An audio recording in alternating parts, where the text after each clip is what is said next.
తెలంగాణ అంటే కొడుకు బిడ్డేనా? వచ్చే ఎలక్షన్స్ లో బీజేపీ అధికారమన్న రాజగోపాల్.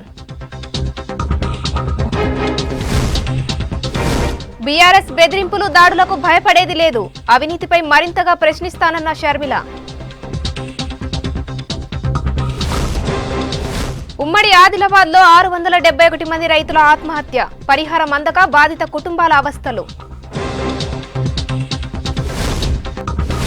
రేపటి నుంచి పెద్దగట్టు లింగమతుల జాతర, జగదీష్ రెడ్డి పూజలు అన్ని ఏర్పాట్లు చేశామన్న మంత్రి.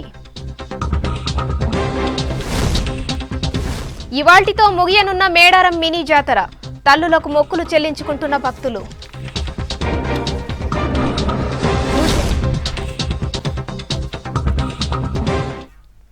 సూర్యాపేట జిల్లా పెద్దగట్టు లింగమతుల స్వామి జాతరకు ఏర్పాట్లు పూర్తయ్యాయి.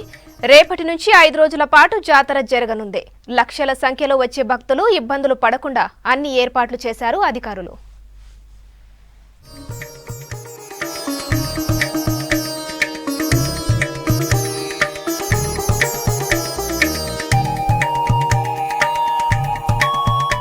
యాదవుల ఆరాధ్య దైవం పెద్దగట్టు లింగమంతుల స్వామి జాతర రేపటి నుంచి ప్రారంభం కానుంది.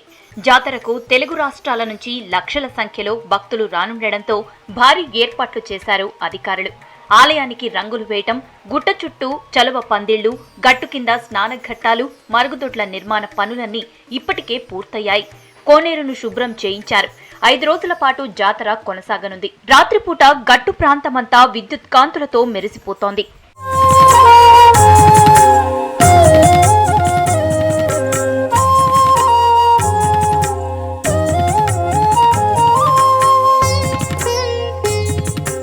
సూర్యాపేట జిల్లా కేంద్రానికి 6 కిలోమీటర్ల దూరంలో హైదరాబాద్ విజయవాడ జాతీయ రహదారి పక్కన దురాజుపల్లి దగ్గర పెద్దగట్టుపై లింగమంతుల స్వామి ఆలయం ఉంది. తెలంగాణలో సమ్మక్క సారళమ్మ జాతర తర్వాత అదే స్థాయిలో గొల్లగట్టు లింగమంతుల స్వామి జాతర జరుగుతోంది. 2 ఏళ్లకోసారి జరిగే ఈ జాతరకు లక్షల సంఖ్యలో భక్తులు తరలివస్తారు. లింగమంతుల స్వామి యాదవుల ఆరాధ్య దైవం అయినప్పటికీ కుల, మత, ప్రాంత భేదాలు లేకుండా జనం జాతరకు వస్తుంటారు.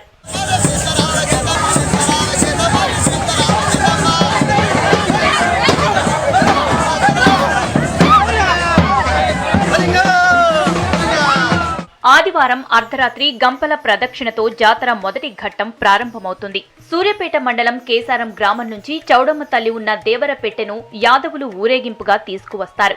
కాలినడకన బయలుదేరి దురాజుపల్లిలోని పెద్దగట్టుకు చేరుకుంటారు. గంపలతో ఆలయం చుట్టూ భక్తులు ప్రదక్షిణలు చేస్తారు. మొంతపోయిన గొర్ల మున్న వంశస్థుల సమక్షంలో 2 బోనాలు వండి పూజలు నిర్వహిస్తారు. 2వ రోజు సోమవారం చౌడమ్మకు బోనాలు, మొక్కులు సమర్పిస్తారు. 3వ రోజు చంద్రపట్నం వేడుకను నిర్వహిస్తారు. 4వ రోజు నెలవారం కార్యక్రమం జరుగుతుంది.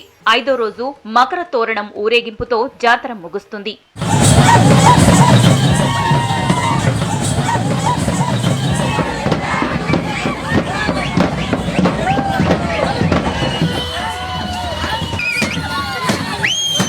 జాతరకి వచ్చే భక్తులు ఇబ్బందులు పడకుండా దగ్గరలోని వ్యవసాయ పొలాలను లీజుకు తీసుకుని చదును చేయించారు అధికారులు. దురాజ్పల్లి, కాసింపేట్ గ్రామాలకు చెందిన 15 మంది రైతుల నుంచి 48 ఎకరాలకు పైగా భూమిని తాత్కాలికంగా సేకరించారు.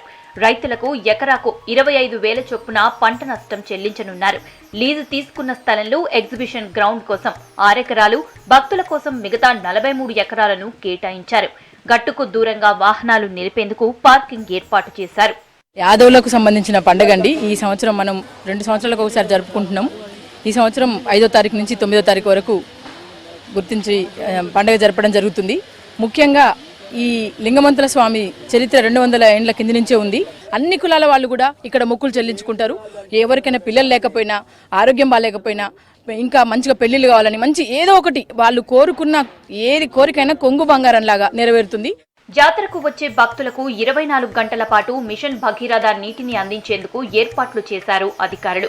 ఇమాంపేట మిషన్ భగీరథ ప్లాంట్ నుంచి దురాజుపల్లి లింగమంతుల స్వామి గుట్టపై ఉన్న 20,000 లీటర్ల ట్యాంకును నింపి అక్కడి నుంచి గట్టు చుట్టూ ఏర్పాటు చేసిన నల్లాల ద్వారా నీటిని అందించనున్నారు. భగీరథ నీటికి ఇబ్బంది ఏర్పడితే బోర్ ద్వారా నీటి సరఫరాకు ఏర్పాట్లు చేశారు. 5 మంచినీటి ట్యాంకర్లు అందుబాటులో ఉండనున్నాయి. మరి ఆ యొక్క లింగమంతుల స్వామి జాతరకు తెలంగాణ రాష్ట్రంతో పాటు ఆంధ్ర వివిధ చుట్టుపక్కల ఉండబడినటువంటి రాష్ట్రాల నుండి లక్షల కొద్ది మన యొక్క ప్రజలు వచ్చి ఆ యొక్క లింగమంతుల స్వామి దగ్గర మొక్కులు తెచ్చుకునేటటువంటి ఆనవాయితీ మనందరం చూస్తూ ఉన్నాం.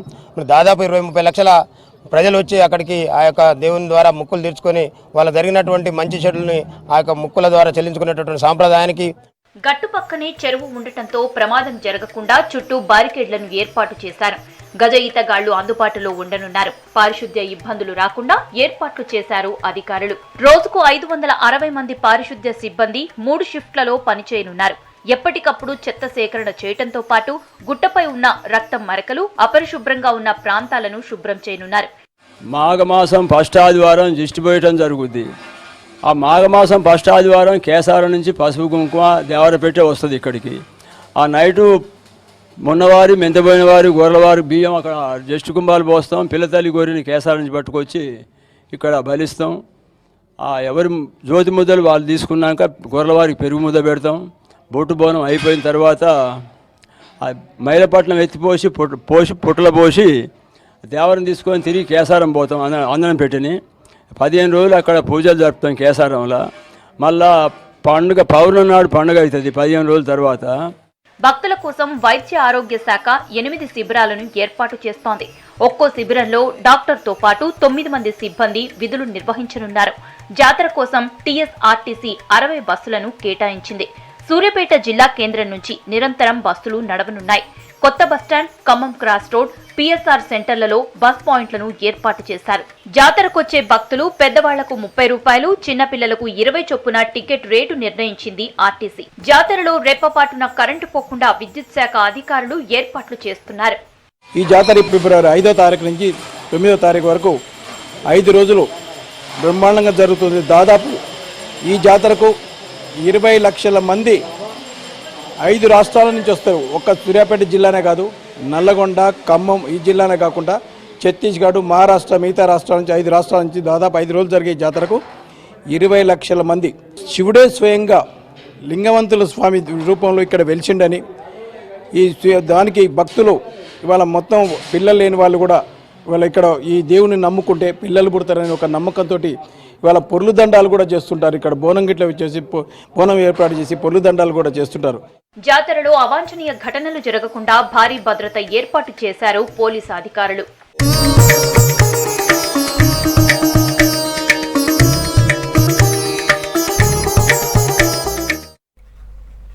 సూర్యాపేట జిల్లా పెద్దగట్టు లింగమతుల స్వామి జాతర సందర్భంగా మకర తోరణానికి ప్రత్యేక పూజలు చేశారు మంత్రి జగదీష్ రెడ్డి.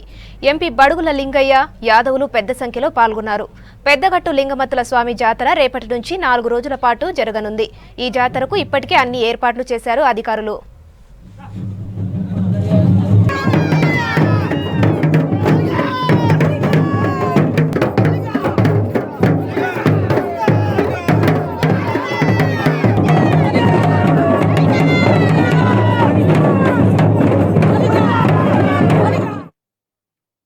మరి తెలంగాణలో సమ్మక్క సారలమ్మ తర్వాత అతి పెద్ద జాతర. పెద్ద ఎత్తున దాదాపు 10 నుంచి 15 లక్షల మంది ప్రజలు ప్రతిసారి కూడా హాజరవుతూ ఉంటారు. ఇది కేవలం సూర్యాపేట, నల్గొండ జిల్లా కాకుండా తెలంగాణ రాష్ట్రమే కాకుండా పక్క రాష్ట్రాల నుంచి కూడా ఆంధ్రప్రదేశ్ కావచ్చు, ఛత్తీస్గఢ్ కావచ్చు, మహారాష్ట్ర కావచ్చు, ఇతర రాష్ట్రాల నుంచి కూడా దీనికి పెద్ద ఎత్తున భక్తులు వస్తుంటారు. ఇది ప్రధానంగా 5 రోజులు జరుగుతుంది. ఈ రోజు శనివారం నాడు ఉదయం సూర్యాపేట గొల్ల బజార్లోని ఇక్కడ ఎల్లమ్మ తల్లి గుడి నుండి మకర తోరణం తీసుకుపోయి ఇక్కడ ప్రారంభం చేసుకొని ఇక్కడి నుంచి తీసుకుపోయి ఆ గుట్ట మీద పెట్టడంతో ఇది ప్రారంభం అవుతుంది. దీని తర్వాత రేపు ఆదివారం రాత్రి కాసరపాద నుండి పెట్టెను తీసుకుపోవడం జరుగుతుంది. అక్కడి నుంచి ఈ భక్తులు రావడం ప్రారంభం అవుతుంది. ఆ తర్వాత వరుసగా 3 రోజులు కూడా ప్రజలు పెద్ద ఎత్తున హాజరవుతారు. సూర్యాపేట జిల్లా దురాజ్పల్లిలో పెద్దగట్టు లింగమతుల జాతర సందర్భంగా ఈ జాతరకు తెలంగాణతో పాటు ఇతర రాష్ట్రాల నుంచి భక్తులు తరలిరానున్నారు. పెద్దగట్టు జాతరకు దాదాపు 15 లక్షల మంది వస్తారని అంచనా వేస్తున్నారు. భక్తులకు ఎలాంటి ఇబ్బందులు లేకుండా ఏర్పాట్లు చేశారు అధికారులు. పెద్దగట్టు జాతరతో హైదరాబాద్ విజయవాడ హైవేపై ట్రాఫిక్ ఆంక్షలు ఉంటాయంటున్నారు సూర్యాపేట ఎస్పీ. ఇందుకోసం రూట్ మ్యాప్ను విడుదల చేశారు. ఈ నెల 5 నుంచి 9 వరకు ట్రాఫిక్ డైవర్షన్స్ అమలులో ఉంటాయన్నారు ఎస్పీ రాజేంద్ర ప్రసాద్.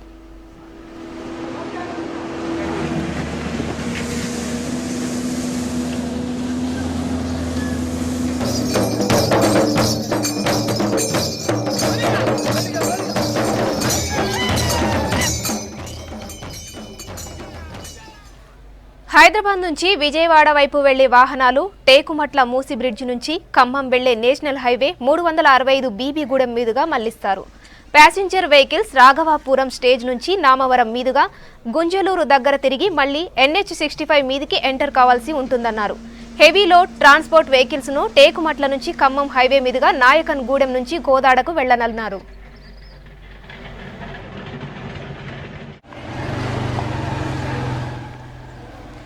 ఇక విజయవాడ నుంచి హైదరాబాద్ వైపు వచ్చే వాహనాలను కూడా దారి మళ్లించనున్నారు. కోదాడ మునగాల గుంపుల మీదుగా దురాజ్పల్లి SRSP కాల్వ నుంచి బీబీగూడెం రోళ్లవాగు తండా మీదుగా టేకుమట్ల బ్రిడ్జి మీదకు వాహనాలు మళ్లిస్తారు. హెవీ లోడ్ ట్రాన్స్పోర్ట్ వాహనాలు కోదాడ, నేరేడు చెర్ల, మిరియాలగూడ, నల్గొండ మీదుగా నార్కట్పల్లి దగ్గర NH65 పైకి చేరుకునేలా ఏర్పాట్లు చేశారు. పెద్దగట్టు జాతర సందర్భంగా వాహనదారులు ప్రజలు సహకరించాలన్నారు పోలీసులు.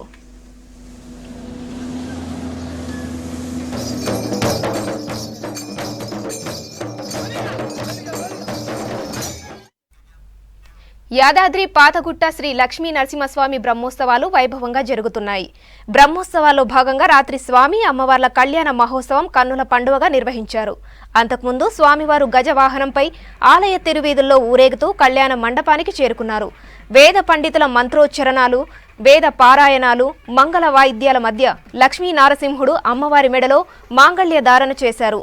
పాతగుట్ట కళ్యాణ మండపం నమో నారసింహ నామస్మరణతో మారుమోగింది. ఆలయ ఈవో రామకృష్ణరావు కళ్యాణోత్సవంలో పాల్గొని స్వామివారికి పట్టు వస్త్రాలు సమర్పించారు. పలువురు వీఐపీలతో పాటు స్థానిక ప్రజాప్రతినిధులు, అధికారులు కళ్యాణోత్సవంలో పాల్గొన్నారు.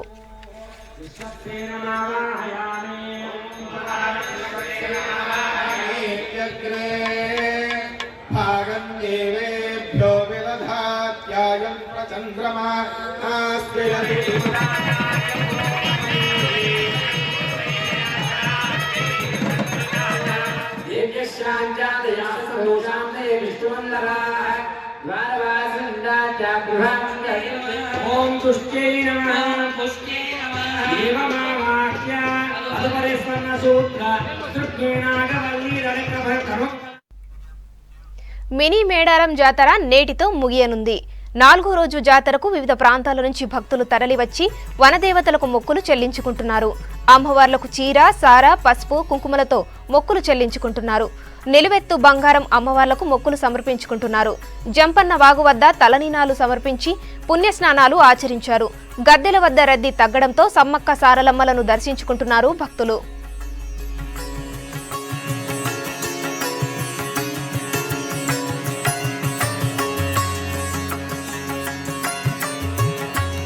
రాష్ట్రంలో బీఆర్ఎస్ కు ప్రత్యామ్నాయం బీజేపీనేనన్నారు ఆ పార్టీ నేత రాజగోపాల్ రెడ్డి. కేసీఆర్ కు తెలంగాణ అంటే కొడుకు, కూతురు మాత్రమే కాదని ప్రజలు కూడా ఉన్నారని గుర్తు పెట్టుకోవాలన్నారు. ఆలేరు ఎమ్మెల్యే అధికారం అడ్డు పెట్టుకుని అడ్డగోలుగా ఆస్తులు కూడబెట్టుకున్నారని మండిపడ్డారు. రానున్న రోజుల్లో తెలంగాణలో బీజేపీ జెండా ఎగరడం ఖాయమన్నారు.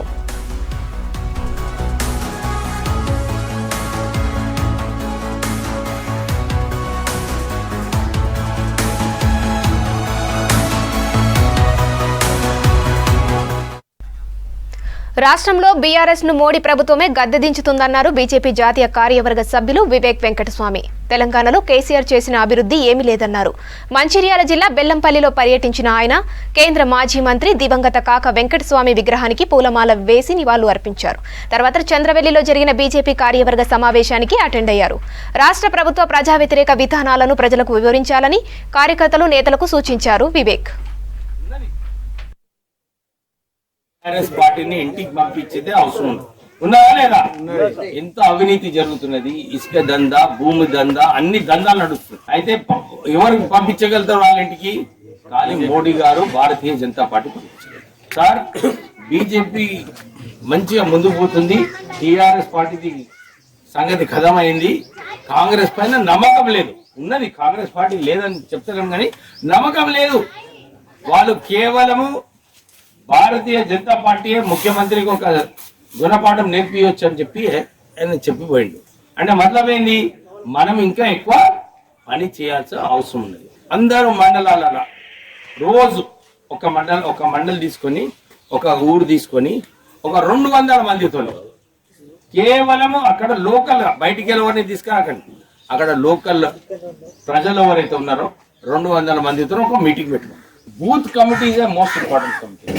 ఈ బూత్ కమిటీస్లో పేర్లు 10 మంది పేర్లు, 15 మంది పేర్లు, 20 మంది పేర్లు ఏదున్నా కానీ ఆ బూత్ కమిటీస్ అన్ని కూడా సరిగా. కరీంనగర్ జిల్లా కొత్తపల్లి సబ్స్టేషన్ ముందు బీజేపీ కార్యకర్తలు ఆందోళన చేపట్టారు. రైతులకు 24 గంటల కరెంటు అందించాలని డిమాండ్ చేశారు. ప్రభుత్వం రైతులకు ఉచితంగా 24 గంటల కరెంట్ ఇస్తున్నామని చెప్తున్నా కనీసం 7 గంటలు కూడా ఇవ్వడం లేదని ఆరోపించారు. ఒకే అబద్ధాన్ని 10 సార్లు చెబితే నిజం కాదని మండిపడ్డారు. సీఎం కేసీఆర్ కు రైతుల పట్ల చిత్తశుద్ధి ఉంటే శ్వేతపత్రం విడుదల చేయాలని డిమాండ్ చేశారు బీజేపీ కార్యకర్తలు. రైతులకు నాణ్యమైన 24 గంటల కరెంటును వెంటనే సరఫరా చేయాలి. రైతులకు నాణ్యమైన 24 గంటల కరెంటును వెంటనే. అధికారంలోకి రావడానికి అనేకమైనటువంటి హామీలు ఇచ్చి అవన్నీ కూడా నెరవేర్చకుండా ముఖ్యంగా రైతులని 24 గంటల నాణ్యమైన కరెంట్ ఇస్తా అని చెప్పి ఒక మోసం చేసినటువంటి పరిస్థితి ఈరోజు ఉన్నది. రైతులంతా కూడా అసలు కరెంటు మొత్తం ముఖ్యమంత్రి నుంచి మొదలుకుంటే మంత్రులంతా కూడా మంత్రులు, రాష్ట్ర జిల్లా నాయకులు, టీఆర్ఎస్ సంబంధించినటువంటి అందరూ కూడా మేము 24 గంటల కరెంట్ ఇస్తున్నాం. మరి బండి సంజయ్ గారు, ఈటల రాజేందర్ గారు మీరు తలకాయ పెడతారా, కరెంట్ తీయాలన్నారు. మరి ఈరోజు పరిస్థితి ఇక్కడ రైతులను ఏ రైతులను అడిగినా కూడా మరి 24 గంటల కరెంట్ ఎక్కడైనా మీకు సరఫరా అవుతుందా? మరి మీరు మీకు శ్వేతపత్రం విడుదలేని మీకు ఒక దమ్ముంటే, రైతుల పట్ల మీకు ఒక చిత్తశుద్ధి ఉంటే మీరు శ్వేతపత్రం విడుదల చేసి మరి ఎన్ని గంటల కరెంట్ ఇస్తున్నారు మీరు ఒక స్పష్టం చేయాల్సిన బాధ్యత మీ మీద ఉందని చెప్పి మీ సందర్భంగా బీజేపీ పార్టీ నుంచి జిల్లా. జగిత్యాల జిల్లా పెగడపల్లి మండలంలో గ్యాస్ సిలిండర్ల పేలుడు కలకలం రేపింది. రాజారాంపల్లిలోనే రైతు ఇంట్లో గ్యాస్ లీకేజీతో 2 సిలిండర్లు భారీ శబ్దంతో పేలిపోయాయి. దీంతో ఇళ్లు పూర్తిగా దగ్ధమైంది. ఇంట్లో నిల్వ చేసిన 30 క్వింటాళ్ల పత్తి కాలి బూడిదైంది. పెద్ద ఎత్తున చెలరేగిన మంటలను ఫైర్ ఇంజిన్లతో అగ్నిమాపక సిబ్బంది ఆర్పివేశారు. ప్రమాదంలో ఇంట్లో నగదుతో పాటు ఆభరణాలు దగ్ధమయ్యాయి. నిలువ నీడ లేకుండా పోవడంతో రైతు కుటుంబం కన్నీరు మున్నీరవుతోంది.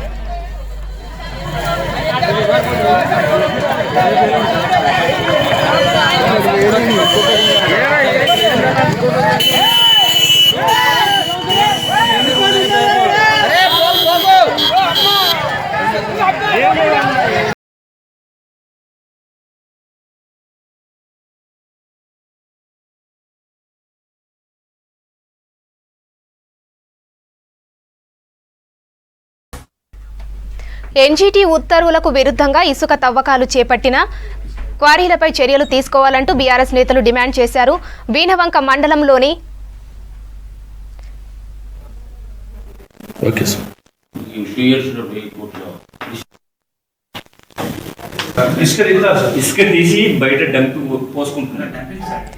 వీణవంక మండలంలోనే చల్లూరు, మల్లారెడ్డిపల్లి, కోర్కల్, కొండపాకలోనే 7 ఇసుక రీచ్లకు పర్మిషన్ లేదని మాజీ market committee chairman Tummeti Sammireddy తహసీల్దార్కు ఫిర్యాదు చేశారు.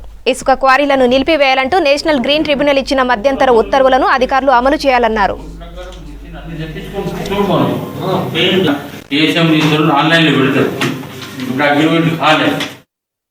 వీణవంక మండలంలో 7 రీచులు ఇసుక రీచులు అలాట్ అయి టెండర్లు అయి ఉన్నాయి.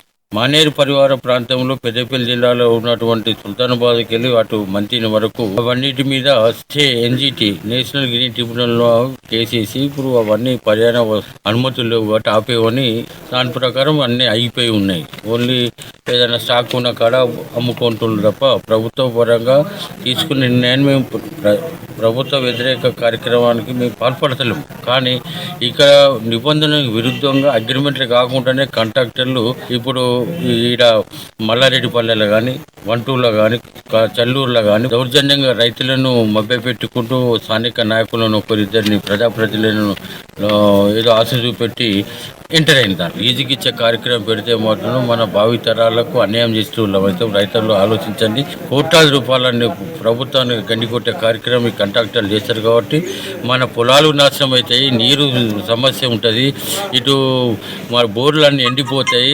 ఈ మానేరు వెంబడి ఉన్న పొలాలు రైతులకు ఇబ్బంది. ఆదిలాబాద్ జిల్లా ఉట్నూరు ఐటీడీఏ కార్యాలయం ముందు ట్రైబల్ టీచర్ జేఏసీ ఆధ్వర్యంలో ధర్నా చేశారు. గిరిజన ఉపాధ్యాయుల సమస్యలు పరిష్కరించాలని డిమాండ్ చేశారు. షెడ్యూల్ ఏరియాలో షెడ్యూల్ ట్రైబల్ కు మాత్రమే ఉద్యోగ అవకాశాలు, పదోన్నతులు కల్పించాలన్నారు. తమ డిమాండ్లను పరిష్కరించకపోతే రాస్తారోకో చేస్తామని హెచ్చరించారు. పనిచేస్తున్న ఉపాధ్యాయులకు కానీ నిరుద్యోగులకు కానీ ఈ జియో నంబర్ 3 సుప్రీంకోర్టులో మరి కొట్టివేయడం జరిగిందని అంటే అసత్య ప్రచారాలు చేసుకుంటూ మరి ప్రభుత్వం ఎలాంటి జీవోలు కానీ ఎలాంటి ఉత్తర్వులు కానీ ఇవ్వకుండా మరి ఉపాధ్యాయుల బదిలీలు పదోన్నతులు జరుగున్న దాంట్లో మేము జిల్లానే జనరల్గా చేస్తామని అడెక్వసీ పేరుతోటి ఇక్కడ మా రిజర్వేషన్ కనీసం వచ్చే 10% రిజర్వేషన్ కూడా పుల్లగొట్టే ప్రయత్నం చేస్తున్నారు. కాబట్టి మేము తెలంగాణ ప్రభుత్వానికి ఒకటే డిమాండ్ చేస్తున్నాము. ఏదైతే గిరిజన ప్రాంతం 5వ షెడ్యూల్ ప్రాంతం ఇక్కడ ఉండవలసిన హక్కు మాదే. మా ప్రధాన డిమాండ్ ఏంటంటే అడెక్వసీ రద్దు చేయాలి. ఎందుకు డిమాండ్ చేస్తున్నాము అంటే అడెక్వసీ చేయాలని 2000 DSC నుంచి 2017 వరకు కూడా ఏజెన్సీ ప్రాంతాల్లో జరిగిన రిక్రూట్మెంట్ అందరూ కూడా 100% ట్రైబల్సే ఉన్నారు. ఈరోజు మీరు తీసుకునే అడెక్వసీ ద్వారా మీరు జిల్లా యూనిట్ చేయడం వల్ల ఈరోజు ప్రతి ఒక్క ట్రైబల్ టీచర్కి ప్రమోషన్ రాదు. ఎందుకు రాదు అంటే రిక్రూట్మెంట్ 100% జరిగినప్పుడు జిల్లా యూనిట్ చేసినప్పుడు అది రావడం జరగదు. సో ఇది ఒక ప్రధాన డిమాండ్. సో అడెక్వసీ అనే దాన్ని ఏజెన్సీకి లాగు చేయకుండా సపరేట్గా చేయాలని ఒక డిమాండ్ కోరుతున్నాము. రెండవ డిమాండ్ ఏంటంటే షెడ్యూల్ ఫీల్డ్ రక్షణ. ఈ ప్రాంతాల్లో ఉద్యోగులు ఎందుకు అపాయింట్ చేశారంటే ఆ రోజుల్లో మా భాషలో మా స్థానిక భాషలో పాఠ్యాంశాలు చెప్తే NCF 2005 కావచ్చు, NCERT కావచ్చు, నేషనల్ కరికులం ఫ్రేమ్ కూడా కావచ్చు, ప్రతిదీ ఇప్పుడు చూడండి NEP 2020 కూడా కావచ్చు. ఏం చెప్తుందంటే స్థానిక విద్యార్థులకి గిరిజన విద్యార్థులకు గిరిజన ప్రజలు మాత్రమే న్యాయం చేయగలరు. సిద్దిపేట జిల్లా గజ్వేల్ అంబేద్కర్ చౌరస్తాలో ధర్నాకు దిగారు స్థానికులు. అధికారులు విడుదల చేసిన డబుల్ బెడ్రూమ్ ఇండ్ల జాబితాలో అవకతవకలు జరిగాయని ఆరోపించారు. ఆందోళనలో మాజీ ఎమ్మెల్యే నర్సారెడ్డి కూడా పాల్గొన్నారు. ఆందోళనకారులకు మద్దతు తెలిపారు. ఆందోళనకారులు రోడ్డుపై బైఠాయించడంతో భారీగా ట్రాఫిక్ జామ్ అయింది. పోలీసులు రావడంతో ఇరు వర్గాల మధ్య కొద్దిసేపు వాగ్వాదం జరిగింది.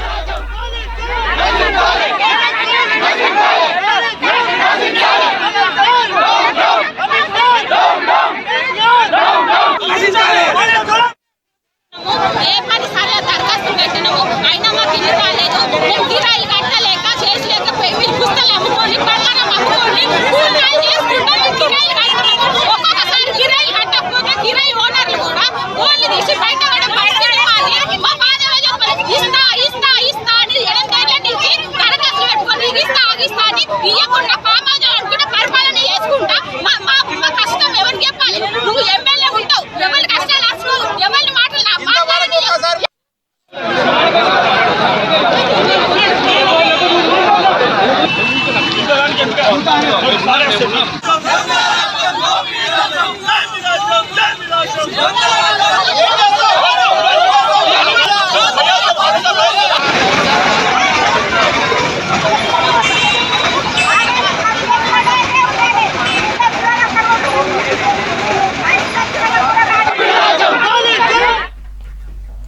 జగిత్యాల జిల్లా కేంద్రంలోని నర్సింగాపూర్లో విషాదం చోటు చేసుకుంది.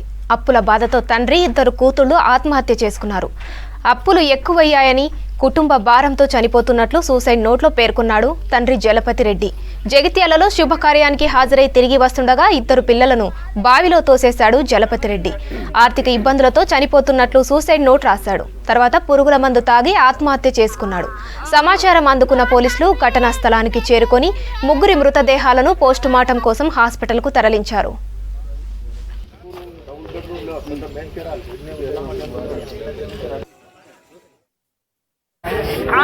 వాళ్ళిద్దరు హోంవర్క్ రాసుకొని 8 గంటలకు ఆయన తయారయ్యి పెళ్లికి ఎక్కడికి నిజామాబాద్ రోడ్కు రిసెప్షన్ ఆడవాళ్ళు తుక్కొల్లది పెళ్ళి ఉన్నదన్నాక నేను మొన్నటి పెళ్లికి పోతా అంటే నేను నమ్మకలేదు, ఓలేదు రోజులు మంచిగా లేవు అని మొన్నటి పోతా అంటేనే పెళ్లికి అద్దేమొద్దు, ఓల పెళ్లికి అద్దన్నాక ఈ ఒక కార్డు పంపిందని ఆయనతో అన్నాక సరే మరి తొందర రారా అని చెప్పిన. ఒకవేళ రాత్రి అయితే వండుకోరి నేను ఫోన్ చేస్తే వచ్చినాక అని చెప్పి ఫోన్ చేస్తా అన్నాక ఇక మీరు నమ్మకం కొద్ది వండుకున్నాం. రాత్రి 12ంటికి నాకు తెలైనాక వాళ్ళు యూత్ రాలేదు. రాకుండా ఆయనతో ఫోన్ చేసిన, ఫోన్ రింగ్ అవుతుంది, ఫోన్ రింగ్ అయితే తమను ఎక్కడ నన్ను ఉంటారని ఆశనే కదా అని ఆయనతో ఫోన్ రింగ్ అవుతుంది. మరి ఎక్కడ నన్ను వండుకున్నారు కావచ్చు అనుకున్నా నేను. మళ్ళీ ప్రొద్దున 5 నుండి వెళ్ళి 8 దాకా ఫోన్ చేసిన. 8 దాకా ఫోన్ చేసి ఎవరికి అత్తలేరు, మా తమ్ముని కన్నా ఫోన్ చేసి మరి రమ్మంట ఎక్కడన్నా ఉన్నారు, మరి ఏమైంది ఇంకా మా తమ్ముడికి ఫోన్ చేస్తా అనుకుని ప్రీమియర్ గోల్ఫ్ లీగ్ 3వ సీజన్కు హైదరాబాద్ గోల్ఫ్ క్లబ్ వేదికైంది. జనవరిలో మొదలైన ప్రీమియర్ గోల్ఫ్ లీగ్ ఫిబ్రవరి 23న థాయిలాండ్లో జరిగే ఫైనల్స్తో ముగుస్తాయి.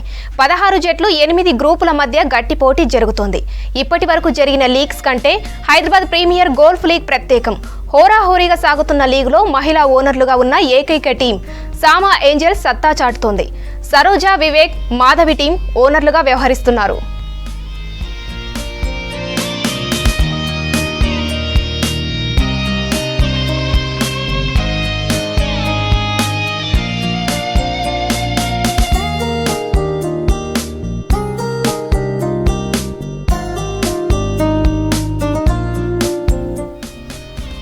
ఇప్పటి వరకు జరిగిన మ్యాచ్లలో గ్రూప్ ఏలో ఉన్న మీనాక్షి మావరెక్స్ ఓవరాల్ జాబితాలో 2వ స్థానంలో ఉంది. ఇదే గ్రూప్లోనే సామా ఏంజల్స్ 2వ స్థానంలో ఉందని తెలిపారు. Sama angels group golfer Madhavi.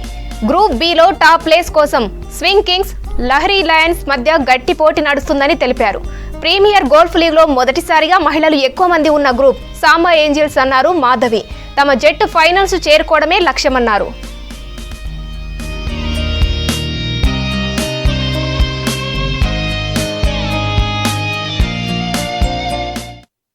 మా టీం పేరు సమా ఏంజల్స్ అండి. మా టీం యొక్క ప్రత్యేకత ఏంటంటే మేము 4 ఉన్నాము ఈ టీంలో. 4 లేడీ ప్లేయర్స్ ఉన్నాము. సో ఇది హైదరాబాద్ గోల్ఫ్ లీగ్ కల్లా first time women owned, women concentrated team హైదరాబాద్లో ఇది ఫస్ట్ టైం. ఇవాళ కూడా మా 3 ప్లేయర్స్ కోర్స్లో ఉన్నారు. ఒక టీంలో ఇంతమంది లేడీ ప్లేయర్స్ ఉండడం అనేది మా టీం యొక్క ప్రత్యేకత. మా టీం గోల్ ఏంటంటే మేము లేడీ ప్లేయర్స్ని ఇంకా ఎంకరేజ్ చేయాలని మా గోల్. మేబీ ఇంకొక 3-4 ఇయర్స్ తర్వాత మా మొత్తం టీమ్ 10 మంది టీము మేము లేడీస్నే పెడదామని అనుకుంటున్నాము. ఇది మా ఫస్ట్ ఇయర్ మా టీం ఫస్ట్ ఇయర్ ప్లే చేస్తున్నా కానీ వీఆర్ ఇన్ నెంబర్ 2. మా గ్రూప్లో మేము నెంబర్ 2 ఉన్నాము. 4 గేమ్స్లో అయినాయి సోఫార్. అందులో 2 గేమ్స్ మేము టాప్ చేసాము. So we are playing quite well for the first league that we are playing అనమాట. మా టీమ్ ఓనర్స్ మాధవి, నేను, ఇంకా సరోజా గడ్డం గారు. అండ్ మా ప్లేయర్స్ పేర్లు నేహాలు. పసుపు పంటకు సరైన ధర లేక అప్పుల పాలవుతున్నారు జగిత్యాల రైతులు. పెట్టుబడి ఖర్చులు రాకపోవడంతో పసుపు సాగును వదిలేసి ఇతర పంటల సాగుపై ఆసక్తిని చూపిస్తున్నారు. దీంతో ఏటేటా జిల్లాలో పసుపు సాగు విస్తీర్ణం తగ్గిపోతుంది. జగిత్యాల జిల్లాలోని కోరుట్ల, మేడిపల్లి, జగిత్యాల నియోజకవర్గాల్లో ఎక్కువగా పసుపు పంట సాగు చేస్తుంటారు రైతులు. ఒకప్పుడు 35,000 ఎకరాలకు పైగా పసుపు పంట సాగయ్యేది. కొన్నేళ్లుగా ఇది తగ్గుతూ వస్తోంది. గత ఏడాదితో పోలిస్తే ఈసారి 7,000 ఎకరాలకు పైగా పసుపు సాగు విస్తీర్ణం తగ్గింది. గిట్టుబాటు ధర లేకపోవడంతో పాటు చీడపీడలు, ప్రకృతి వైపరీత్యాలు ఇందుకు కారణమవుతున్నాయి. పెట్టుబడి ఖర్చులు పెరగడంతో పసుపు పంట పండించే కంటే వరి, మొక్కజొన్న వేసుకుంటే సరిపోతుందన్న ఆలోచనకు వస్తున్నారు రైతులు. 13 ఏళ్ల కిందట పసుపు క్వింటాలకు 16,000 రేటు ఉంది. ఆ తర్వాత ఏటేటా ధర పడిపోతూ వస్తోంది. 3 ఏళ్లుగా మరింత తగ్గింది. ఇప్పుడు క్వింటాలకు 5,500 రేటు పలుకుతోంది. దానిలో సరైనట్టు వెళ్తే 8 ట్రాక్టర్లు వెళ్ళాలా. ఈ వర్షాభావము ఏబట్టి రోగం పడి ఒక ట్రాక్టర్స్ వెళ్ళలేదు. సగం ట్రాక్టర్ అయింది. దీనిలో నేను బాగా నష్టపోతున్నాము. మళ్ళా కౌలు రైతుని నేను. దీనికి మద్దతు ధర అన్న పెట్టి తీసుకుంటే బాగుంటుంది. ఈ మద్దతు ధర లేక మద్దతు ధర చేస్తామని ఏళ్ళు గడుస్తున్నాయి కానీ ఈ మద్దతు ధర మంచిగా ప్రకటించు లేదు, చేసుడు లేదు. 30 డబ్బులకు 20-30 వేలు వస్తలేవు. ఏం చేసుడు రైతులు ఎంతమంది వస్తారో ఇప్పుడు తెలియదు. 15 రోజులల్లో ఇప్పుడు ఉన్న కాడ కుడకబెట్టిండ్రు. అవి కైకిళ్ళని వస్తలేవు. వాళ్ళు ఏం చేసుకుంటారో వాళ్ళు ఎట్లా చేస్తారో తెలుస్తలేదు. రైతులు అన్ని పట్టించుకుంటుంది ప్రభుత్వం, కానీ మరి రైతులను ఎందుకు పట్టించుకుంటలేదో, ఈ పసుపు పంట ఎందుకు పట్టించుకుంటలేదో. ముందటికైతే ఇంట్లో సారన సుగ పెట్టరు. ఇక అందరు తీసేసిండ్రు ఇత్తనము. పసుపు దీర్ఘకాల పంట. 9 నెలల పాటు పంటను కాపాడాలి. ఈ మధ్యలో అధిక వర్షాలు, చీడపీడలతో దిగుబడులు తగ్గి రైతులు అప్పుల పాలవుతున్నారు. పసుపు సాగు చేసే రైతులకు గతంలో డ్రిప్ యంత్ర పరికరాలపై ప్రభుత్వం సబ్సిడీలు ఇచ్చేది. ఇప్పుడు ఇవ్వడం లేదు. దీంతో ఇతర పంటలను సాగు చేస్తున్నారు రైతులు. జిల్లాలో గత ఏడాది 21,692 ఎకరాల్లో పసుపు పంట సాగైంది. ఈసారి 14,696 ఎకరాలకు పడిపోయింది. ప్రస్తుతం పసుపును తవ్వించి ఉడికించి కళ్ళాల్లో ఆరబెడుతున్నారు రైతులు. కొందరు రైతులు ఇప్పటికే పసుపు పంటను మార్కెట్కు తరలించారు. కేంద్రం పసుపు రేటు పెంచాలంటున్నారు రైతులు. క్వింటాకు 15,000 మద్దతు ధర ఇవ్వాలంటున్నారు. ఈ సంవత్సరం అధిక వర్షాలతో దుంపకులు బాగా వచ్చింది కాబట్టి పంట కూడా దిగుబడి లేదు కాబట్టి తక్షణమే కేసీఆర్ గారు రైతు పక్షపాతి అని చెప్తుంటున్నారు కాబట్టి నువ్వు రైతు పక్షపాతి అయితే నేను ఇచ్చిన సూటి ప్రశ్నకు వెంటనే నువ్వు చర్య తీసుకొని బోనస్గా ప్రకటిస్తే నువ్వు ఖచ్చితంగా రైతు పక్షపాతి అవుతావు. లేకపోతే మాత్రం కావు. మాటలతోని చెప్పకు. మమ్మల్ని ఆదుకోవాలంటే ఆదుకో, లేకుంటే చెప్పకు. నేను రైతు రాజ్యం అని వేరే రాష్ట్రాలకు పోతున్నావు కానీ ఇక్కడ ఉన్న రైతులను పట్టించుకోవడం లేదు. 12 ఏళ్లకు ఒకసారి పసుపు పంట మరి రైతును లేపుతుంది, ఆదుకుంటుందనే ఒకే ఒక కారణంతో మరి ఇలా పసుపును సాగు చేస్తున్న రైతులకు మరి ఎదురు చూస్తున్న దశాబ్ద కాలంగా మరి నిరాశ మిగిలింది తప్ప పసుపుకు మద్దతు ధర లేదు. ఇవాళ ఒక ఎకరం సాగు చేస్తే 1,00,000 నుంచి 1,50,000 ఖర్చు అవుతున్నది. ఈ పెట్టుబడి కాదు కదా, కనీసం దాన్ని ఇప్పుడు దబ్బి ఉడకబెట్టిన ఖర్చులు కూడా వెళ్ళే పరిస్థితి లేదు. మరి అధిక వర్షాలతోటి దుంపకుళ్ళతోటి మరి పసుపుకు అడుగురోగం వచ్చేసింది. దీన్ని ఇప్పటికైనా నాయకులు గ్రహించాలా. పక్క రాష్ట్రాల మాదిరిగా క్వింటాకు 3,000 బోనస్ను రాష్ట్ర ప్రభుత్వం అందించాలంటున్నారు రైతులు. సమస్యలతో ఇబ్బందులు పడుతున్నారు రాజన్న సిరిసిల్ల జిల్లా వేములవాడ ప్రభుత్వ జూనియర్ కాలేజ్ స్టూడెంట్స్. టాయిలెట్స్ లేక సులభ్ కాంప్లెక్స్ కు వెళ్తున్నారు అబ్బాయిలు. పాతబడిన భవనం ఎప్పుడు కూలిపోతుందోనని టెన్షన్ పడుతున్నారు స్టూడెంట్స్.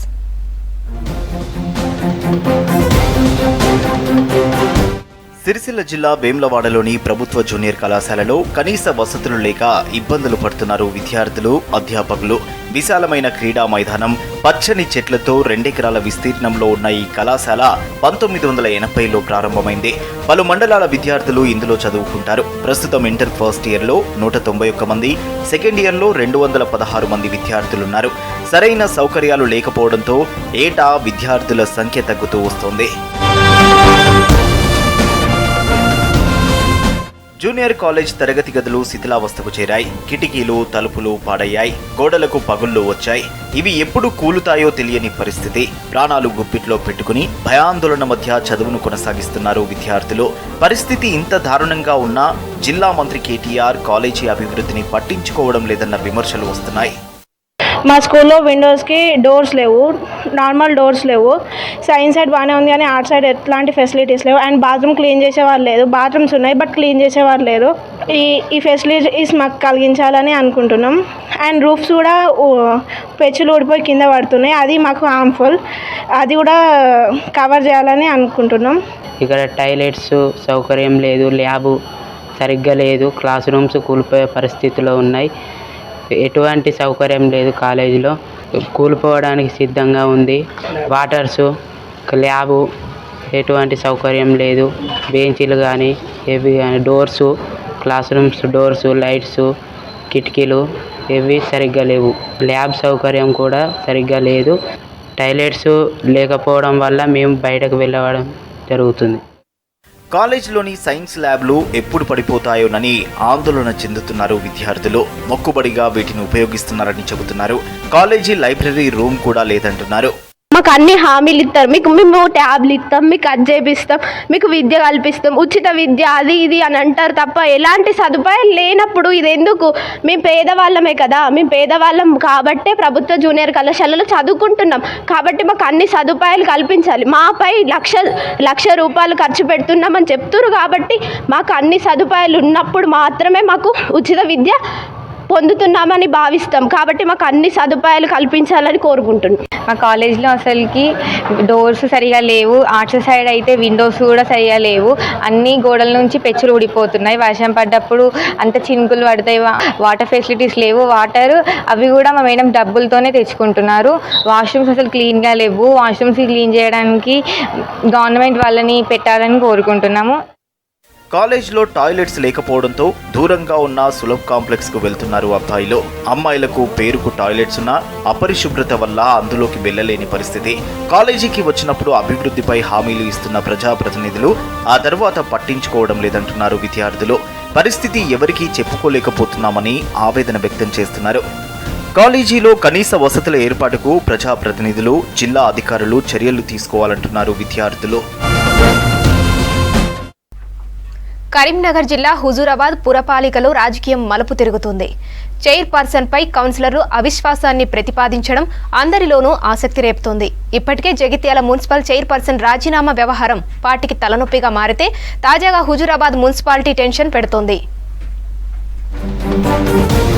3 ఏళ్ల పదవీకాలం ముగియగానే జిల్లాల్లో మున్సిపల్ చైర్మన్లకు అవిశ్వాసం టెన్షన్ మొదలైంది. హుజూరాబాద్ మున్సిపల్ చైర్పర్సన్ కందే రాధికను పదవి నుంచి దించేందుకు 22 మంది అధికార పార్టీ కౌన్సిలర్లు పావులు కదుపుతున్నారు. 3 బీజేపీ కౌన్సిలర్లతో కలిసి చైర్పర్సన్ పై అవిశ్వాసంను ప్రతిపాదిస్తూ కరీంనగర్ కలెక్టరేట్లో లేఖ ఇవ్వడం ఉత్కంఠ రేపుతోంది. గతంలో అవిశ్వాసం ప్రతిపాదనకు టైం ఉండడంతో చైర్పర్సన్ పై వ్యతిరేకత వ్యక్తమైన కౌన్సిలర్లు బయటపడలేదు. ఏకంగా 25 మంది కౌన్సిలర్ల సంతకాలతో అవిశ్వాసంపై కలెక్టరేట్ అడ్మినిస్ట్రేట్ అధికారికి లేఖ అందజేశారు. మరోవైపు హుజూరాబాద్ మున్సిపాలిటీలో చైర్పర్సన్ రాధిక ఏకపక్ష నిర్ణయాలతో అధికార పార్టీ కౌన్సిలర్లను ఏమాత్రం పట్టించుకోలేదని లేఖలో తెలిపారు. బీఆర్ఎస్ కౌన్సిలర్ల వార్డులకు నిధుల కేటాయింపులో పక్షపాతమేనని అన్నారు. మున్సిపల్ ఎజెండాలో అంశాలను సభ్యులకు తెలియకుండా ఏకపక్షంగా తీర్మానాలు ఆమోదించుకున్నారని ఆరోపించారు. చైర్పర్సన్ రాధిక భర్త యాక్టింగ్ చైర్మన్ గా వ్యవహరిస్తూ బినామీలకే కాంట్రాక్ట్ పనులు అప్పగించేవారని కౌన్సిలర్లు ఆరోపించారు. మా గవర్నమెంట్ పైన కానీ మా ఎమ్మెల్సీ గారికి ప్రమేయం లేకుండా మేమే ఏకగ్రీవంగా అందరం సభ్యులం తీర్మానం చేసి ఇచ్చినాం. చైర్మన్ మార్పు కొరకు అంతే, బినామీ కాంట్రాక్టర్లు పెట్టుకొని పనులు చేసుకోవడం అట్లా జరుగుతుంది. కౌన్సిలర్లను సంప్రదించకుండా ఒంటేది పోకడలో ఇదివరకు 2-3 సార్లు కూడా మీటింగ్లు బైకట్ చేసాం అందరం, కానీ కనీసం పిలిచి కూడా ఏ రోజు మాట్లాడలేదు. అటు హుజూరాబాద్ బైపోల్ సమయంలో చైర్పర్సన్ తొలుత బీజేపీ వైపు మొగ్గు చూపినా బీఆర్ఎస్ అధిష్టానం నచ్చజెప్పడంతో పార్టీలో కొనసాగుతున్నారు. అప్పటి నుంచే సొంత నిర్ణయాలతో కౌన్సిలర్లను పట్టించుకోవడం లేదన్న విమర్శలు వినిపిస్తున్నాయి.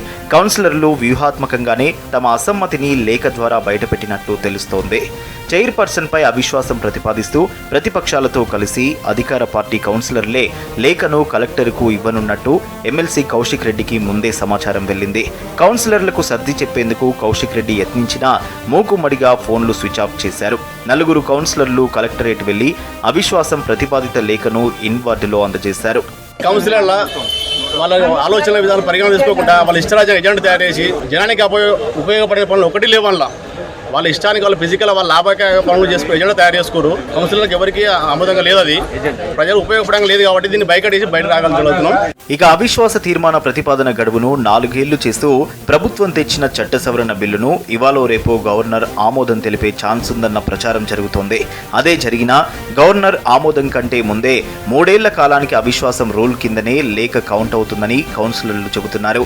ఓవేళ అవిశ్వాసం వీలు కాకున్నా మెజారిటీ కౌన్సిలర్లు చైర్పర్సన్ రాజీనామాకు ఒత్తిడి తెచ్చి గద్దె దింపాలన్న పట్టుదలతో ఉన్నట్లు తెలుస్తోంది.